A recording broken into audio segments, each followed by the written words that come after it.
শনির পরিবর্তন 29শে মার্চ হচ্ছে রাত্রি 10টা 6 মিনিটে। তো শনির পরিবর্তন হওয়া মানে একসাথে 6টি গ্রহ অবস্থান করবে এই মীন রাশিতে। প্রত্যেকটা গ্রহই তার প্রভাব দিবে এই ঘরটাতে, এবং অবস্থান করছে দেবগুরু বৃহস্পতির রাশি মীন রাশিতে। তো মকর রাশির উপর কী প্রভাব পড়তে যাচ্ছে এ বিষয়ে বিশেষ আলোচনা করব। তো যাই হোক, আলোচনাটি শুরু করার আগে সমস্ত দর্শক বন্ধুদের নমস্কার জানাচ্ছি, এবং যারা বহুদিন ধরে আমাদের অনুষ্ঠান দেখেন, হয়তো কৌতূহলবশত সাবস্ক্রাইব করেননি, তাদের কাছে বিশেষ অনুরোধ করব চ্যানেলটি সাবস্ক্রাইব করার জন্য। আর যদি ভালো লাগে তাহলে লাইক, শেয়ার, কমেন্ট অবশ্যই করবেন। তবে আমি কোনো দর্শক বন্ধুকে বিভ্রান্তের মধ্যে রাখতে চাই না। এটা গ্রহদের গোচরের উপরই আলোচনা করা হচ্ছে, কারো কোনো ব্যক্তিগত কুষ্টি ধরে আলোচনা নয়। 29শে মার্চ শনির রাশি পরিবর্তন হয়ে যাওয়া মানে 7.5 দি এন্ড।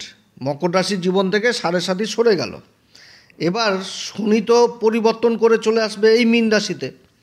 এবার মীন রাশিতে তো 5টি গ্রহ অবস্থান করছে। চন্দ্রমা রয়েছে, সূর্য, তারপর শুক্র, বুধ, রাহু, এই 5টি গ্রহ অবস্থান করছে। এবার তো যে শনি মহারাজ ঢুকে পড়বে, হয়ে যাবে 6টি গ্রহ। তো যে ঘরটাতে অবস্থান করছে সেই ঘরটাকে আগে দেখতে হবে, যেটা কোন ঘর। এটা হচ্ছে দেবগুরু বৃহস্পতির ঘর, মীন রাশি।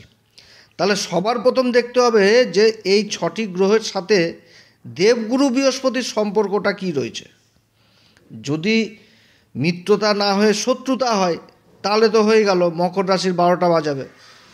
আর যদি শত্রুতা না হয়ে মিত্রতা সম্পর্ক হয় তাহলে অনেক কিছু ভালো ফল উঠে আসবে। তবে সব কিছুই যে ভালো আসবে সেটাও না, কারণ এখানটাতে সূর্য অবস্থান করছে, চন্দ্র অবস্থান করছে, শনি, রাহু, শুক্র সব গ্রহ অবস্থান করছে। কিছু না কিছু নেগেটিভ ফল এর মধ্যেও উঠে আসবে। সবার সাথে তো সবার সম্পর্ক ভালো না। গ্রহণ যোগ তৈরি হচ্ছে, অমাবস্যা যোগ তৈরি হচ্ছে, অনেক রকম যোগই তৈরি হচ্ছে এই ঘরটাতে। এবার মকর রাশির ক্ষেত্রে কি হচ্ছে, যে শনি অবস্থান করছে দেবগুরু বৃহস্পতির রাশিতে। তো দেবগুরু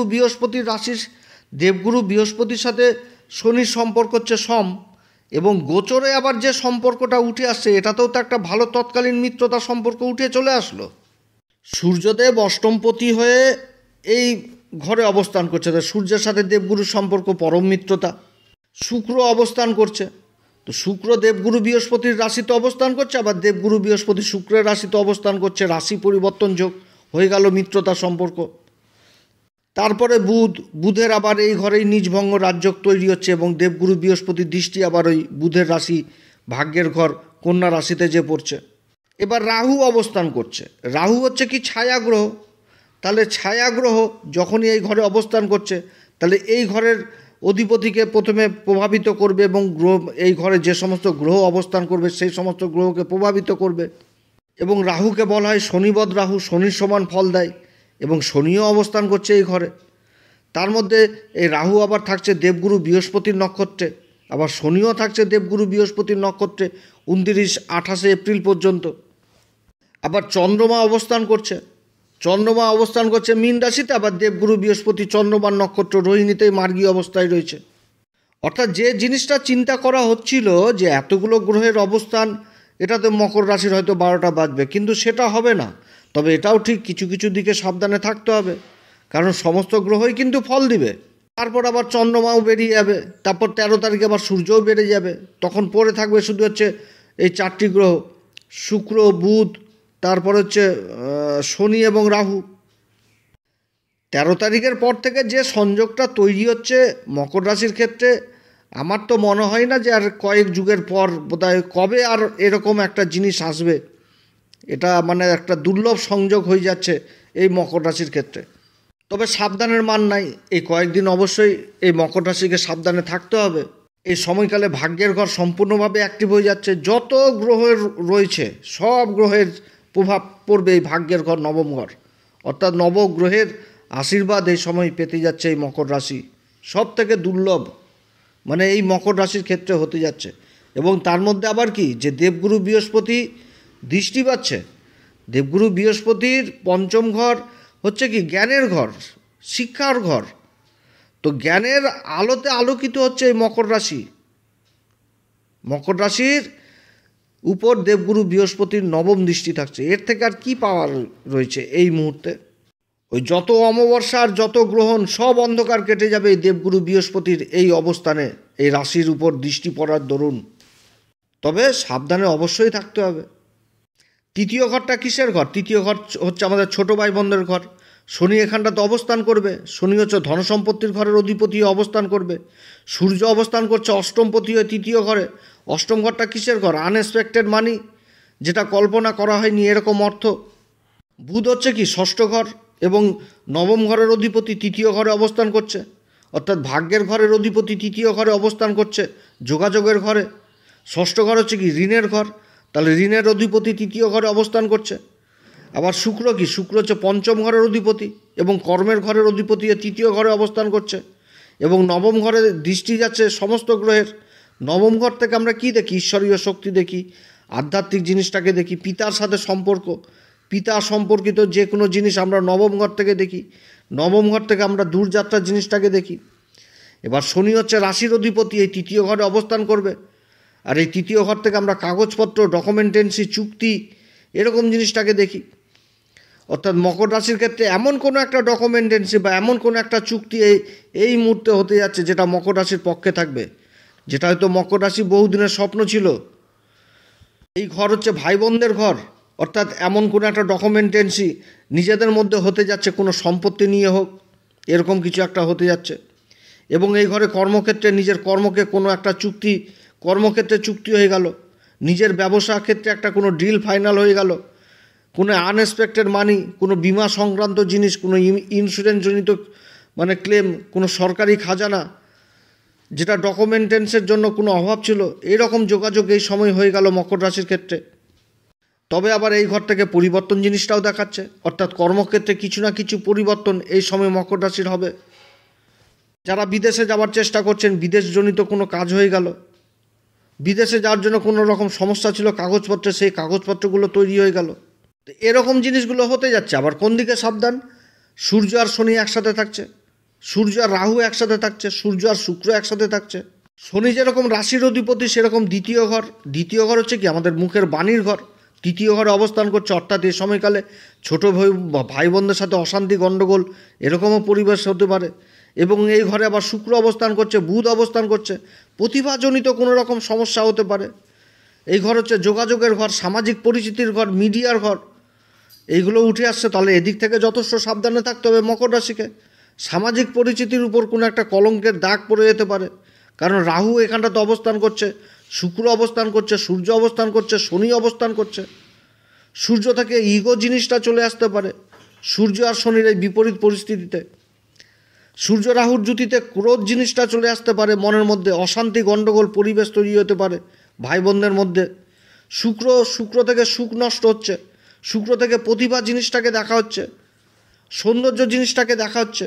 বুধ হচ্ছে কি ম্যানেজমেন্টের কারক, অর্থাৎ সামাজিক পরিচিতি বা কোনো উঁচু লেভেলের বিগত সময় ধরে যেটা তৈরি হয়েছিল, কোনো একটা ভালো পরিচিতি তৈরি হয়েছিল সমাজে, 10টা লোকের সাথে মেলামেশা করা হচ্ছিল, 10টা লোকের সাথে উঠা বসা করা হচ্ছিল, যেগুলো কার্যক্ষেত্রে খুব প্রয়োজনীয় হয়ে গেছিল, তাদের সাহায্য, কিংবা সেই সমস্ত জায়গাতে ভালো প্রয়োজন হচ্ছিল যে কারোর যোগাযোগ, এমন কোনো ব্যক্তির দ্বারা যোগাযোগ হয়ে গেল যে সেই যোগাযোগ করে অমুক জায়গায় আমি যেতে পারছিলাম, সেই কাজটা সাকসেস হচ্ছিল।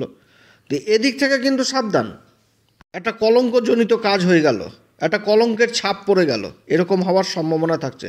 যারা মিডিয়াতে রয়েছেন, সোশ্যাল মিডিয়াতে, ফেসবুকে কাজ করছেন, ইনস্টাগ্রামে কাজ করছেন, ইউটিউবে কাজ করছেন, কিংবা যারা রাজনীতির সাথে যুক্ত রয়েছেন, যে কোনো একটা ব্যক্তি হয় না যে ভাইরাল হয়ে গেল, যে এমন প্রসিদ্ধি লাভ করলো সমাজে এক মুহূর্তের মধ্যে একদম সবাই চিনে নিল যে অমুক সেই ব্যক্তি। এটা মকর রাশির জন্য অপেক্ষা করছিল এবং বহু মকর রাশির জীবনে হয়েও গেছে বলতে গেলে। এটা আনএক্সপেক্টেড, মানে কোনো কল্পনার বাইরে কিছু একটা জিনিস, যে আমি ইনস্টাগ্রামে কাজ করছি বা ফেসবুকে কাজ করছি বা আমি মিডিয়াতে কাজ করছি, আমার নাম খ্যাতি সুখ্যাতি উঠে গেল প্রচুর, আমার মনের মধ্যে অহংকার চলে আসলো। যে রাহু আর এই সূর্যের অবস্থানে, শনি আর রাহুর অবস্থানে, শনি আর সূর্যের অবস্থানে মনের মধ্যে একটা ইগো জিনিস চলে আসলো, যে আমি কেন ওর সাথে বসবো, আমি কেন ওর সাথে উঠবো, এরকম জিনিসগুলো। আমার মধ্যে সম্মানের খিদা চলে আসলো, আমি অসম্মান করছি, তুচ্ছ করছি, চট করে মনের মধ্যে রাগ উৎপন্ন হয়ে গেল, কারণ ওদিকে আবার মঙ্গলও বসে রয়েছে ষষ্ঠ ঘরে। সেরকম একটা অহংকার মনের মধ্যে কাজ করছে। তো এই ক্ষেত্রে কিন্তু সুখটা নষ্ট হয়ে যাবে, এদিকে যথেষ্ট সাবধান। এবার ছোট ভাই বোনদের সাথে সম্পর্ক খারাপ হয়ে যেতে পারে, অশান্তি গণ্ডগোল। যে বন্টন নামাটা, যে চুক্তিনামাটা ভালো মতন করে হতো, যে ভাই ভাই ঠিক আছে, ভাই তুই আমার থেকে বেশি নিস বা কম নে, বা দাদা নিজের অংশটা ভাইকে ছেড়ে দিল, তো এই জিনিসটাই ছাড়া হবে, তখন অশান্তি করে গণ্ডগোল, মারামারি, হাতাহাতি করে ছাড়া হবে। এই রকম একটা পরিস্থিতি এই সময়কালে তৈরি হতে যাচ্ছে, এটা থেকে সাবধান। যে কোনো রকম ঝুটঝামেলায় নিজেকে জড়িত করা যাবে না, কারণ সূর্যের যে অবস্থানটা এবং চন্দ্রমার যে অবস্থানটা, অনেক কিছু নেগেটিভ জিনিস তৈরি হবে।